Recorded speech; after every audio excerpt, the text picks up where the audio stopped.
نام ہے قدار بن سالف۔ اس بدبخت انسان کے جرم میں چونکہ اس کی قوم بھی شامل تھی تو پہلے اس کی قوم کا کچھ بیک گراؤنڈ کے بارے میں جان لیتے ہیں۔ ناظرین، قدار بن سالف اس کا تعلق قوم سمود سے تھا۔ سمود عرب کے ایک قبیلے کا نام ہے۔ کتابوں میں سمود نام کی ایک وجہ یہ بیان کی گئی ہے کہ سمود ان کے 4 فادرز میں سے کسی کا نام تھا جو حضرت نوح علیہ السلام کی اولاد میں سے تھا، لیکن یہ قوم سمود اور آل سمود کے نام سے زیادہ مشہور ہے۔ رشتے میں یہ لوگ قوم عاد کے چچا زاد تھے۔ قبیلہ سمود کے لوگ حجاز اور شام کے درمیان میں سرزمین ہجر میں آباد تھے۔ اللہ پاک نے اس قوم کو بہت فرٹائل زمین عطا کی تھی، جس کی وجہ سے ان کی فصلیں بہت زیادہ اگتی تھی اور باغات سرسبز و شاداب اور پھلوں سے بھرے ہوئے رہتے تھے۔ فن تعمیر یعنی آرٹ آف کنسٹرکشن میں ان کا کوئی ثانی نہ تھا۔ یہ سخت پتھروں کے پہاڑوں اور پتھریلی چٹانوں کو تراش کر نہایت خوبصورت، روشن اور مضبوط اور بلند و بالا مکانات بنانے کا فن بخوبی جانتے تھے۔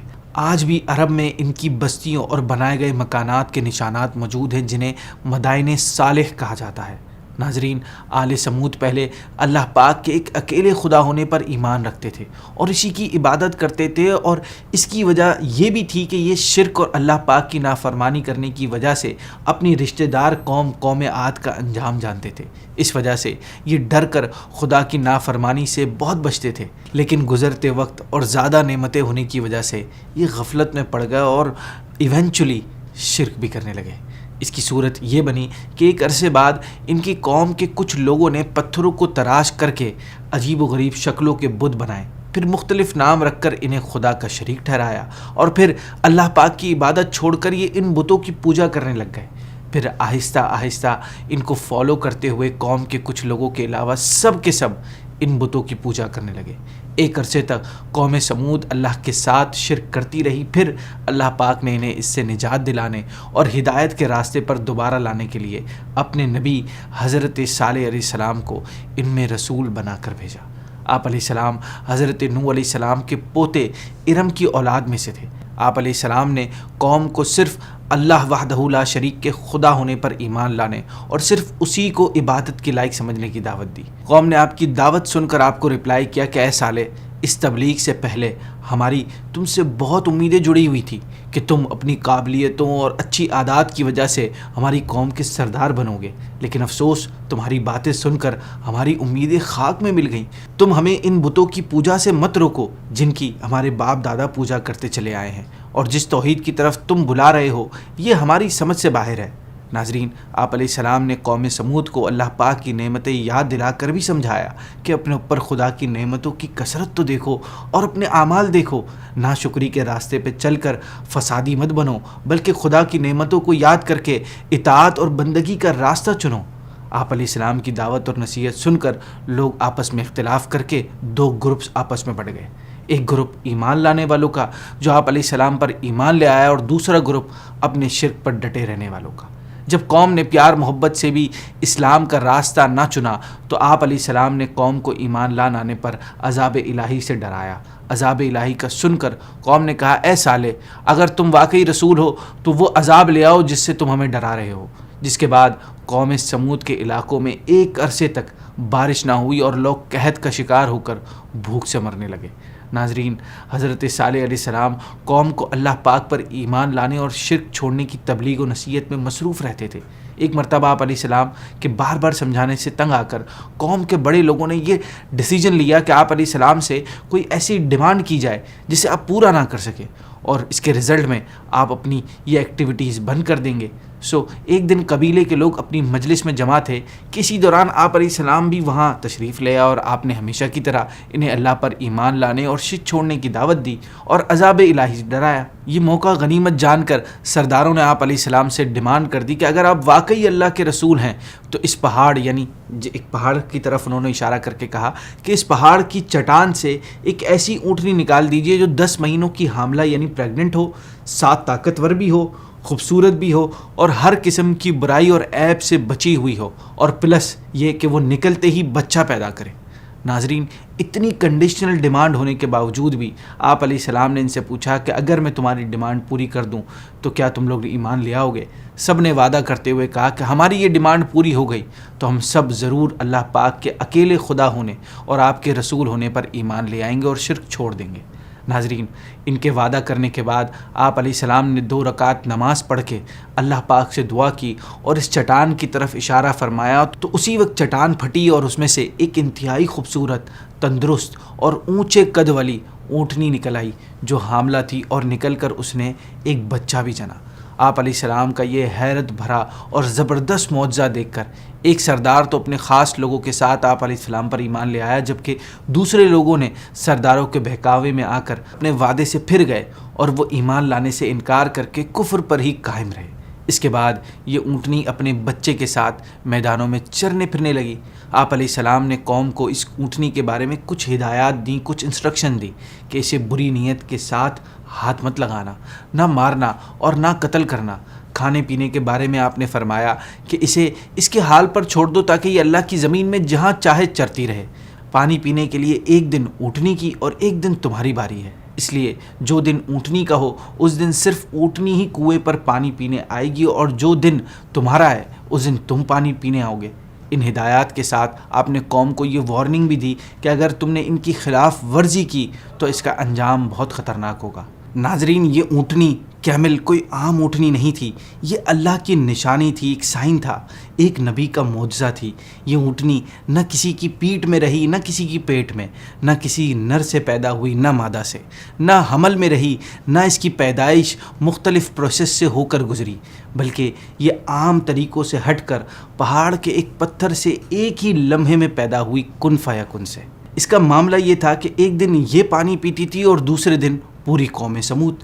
حیرانی کی بات یہ ہے کہ جس دن یہ پانی پیتی تھی اس دن سارا کا سارا پانی یہ اکیلے ہی پی جاتی تھی، ایک قبیلے کے برابر، اور اس کے پینے کے دن اس کا دودھ نکالا جاتا تھا اور وہ اتنا ہوتا تھا کہ پورے قبیلے کو کافی ہو جاتا تھا۔ جس دن یہ پانی پیتی تھی اس دن کوئی جانور اور پرندہ وہاں سے پانی نہیں پیتا تھا۔ اس کی یہ ساری باتیں معجزات اور حضرت صالح علیہ السلام کے سچے نبی ہونے کی دلیل تھی۔ ناظرین، اس کے بعد قوم سمود آپ علیہ السلام کی باتوں پر ایک عرصے تک عمل کرتی رہی، پھر انہیں اپنی زمینوں، اپنی میدانوں اور جانوروں کے لیے پانی کی تنگی کی وجہ سے افسوس ہونے لگا کہ اس اونٹنی کی وجہ سے ہمیں اور ہمارے جانوروں کو پانی کم مل رہا ہے۔ اس مسئلے کا حل نکالنے کے لیے انہوں نے ایک ہی راستہ چنا جو ان کی تباہی اور بربادی کا راستہ بنا۔ وہ راستہ کیا تھا؟ ان سب نے یہ ڈیسائیڈ کر لیا کہ ہم اس اونٹنی کو قتل کر دیتے ہیں تاکہ ہم اور ہمارے جانور اس کے کھانے پینے کے بوجھ سے آزاد ہو سکے۔ اس کام کے لیے انہوں نے اپنی قوم کے ایک آدمی قدار بن سالف کو چنا۔ قدار بن سالف یہ قوم سمود کا سب سے برا انسان تھا۔ یہ سرخ رنگ کا، بھوری آنکھوں والا اور چھوٹے قد کا آدمی تھا۔ یہ جائز نکاح کے نتیجے میں پیدا ہونے والی اولاد نہیں تھا۔ اس بدبخت نے اللہ پاک کی اس نشانی بے ضرر جانور کو پکڑ کر تیز تلوار سے اس کے پاؤں کاٹ کر اسے بے دردی سے قتل کر دیا۔ اس واقعے کی کچھ ڈیٹیل اس طرح ہے کہ قوم سمود میں صدوق نامی ایک بڑی حسین و جمیل اور مالدار عورت تھی۔ اس کی بیٹیاں بھی بہت خوبصورت تھیں۔ حضرت صالح علیہ السلام کی اونٹنی سے اس کے جانوروں کو کھانے پینے میں مشکل ہوتی تھی، تو اس لیے اس نے قدار کو بلا کر کہا کہ اگر تو نے اونٹنی کو ذبح کر دیا تو میری جس بیٹی سے چاہے نکاح کر لینا۔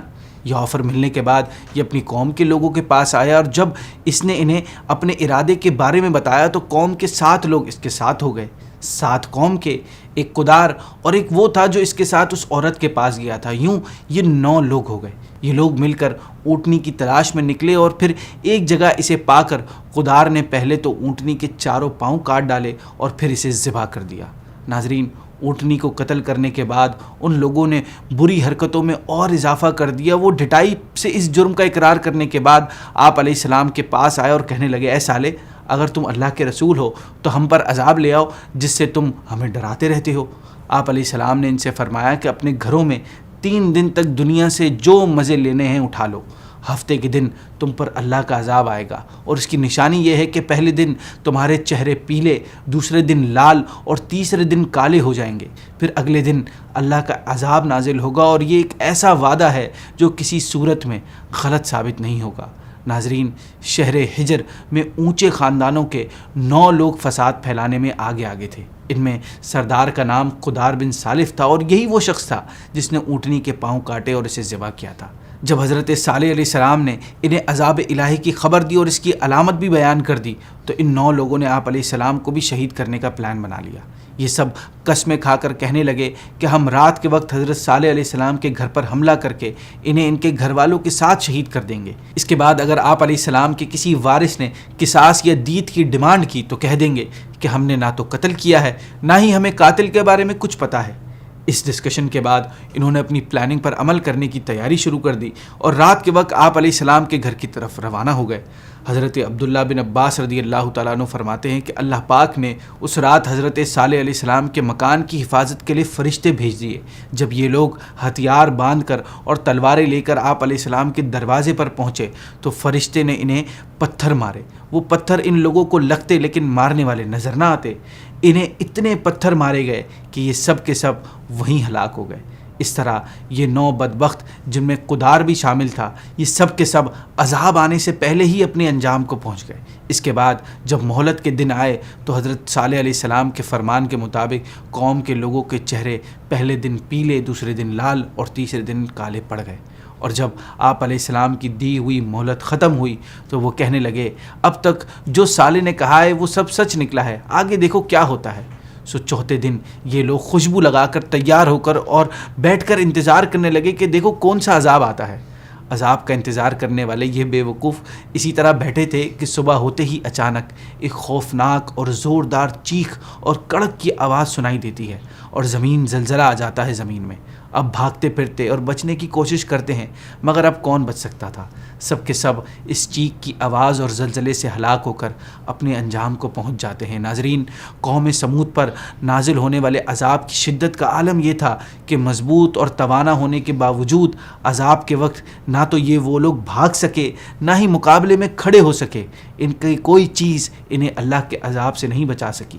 عذاب کے بعد اس بستی کی یہ حالت تھی کہ گویا وہ کبھی وہاں رہتے ہی نہ تھے۔ ناظرین، یہ حال ہوا قدار بن سالف اور اس کی بدبخت قوم کا۔ عذاب دیکھنے کے بعد انہوں نے اپنے کاموں پر شرمندگی ہوئی، مگر اس وقت شرمندگی بے فائدہ تھی کیونکہ اللہ کا فیصلہ آ چکا تھا۔ وہ فیصلہ تھا ان کی تباہی اور بربادی کا اور دنیا کے لیے ایک ایگزامپل بنانے کا فیصلہ۔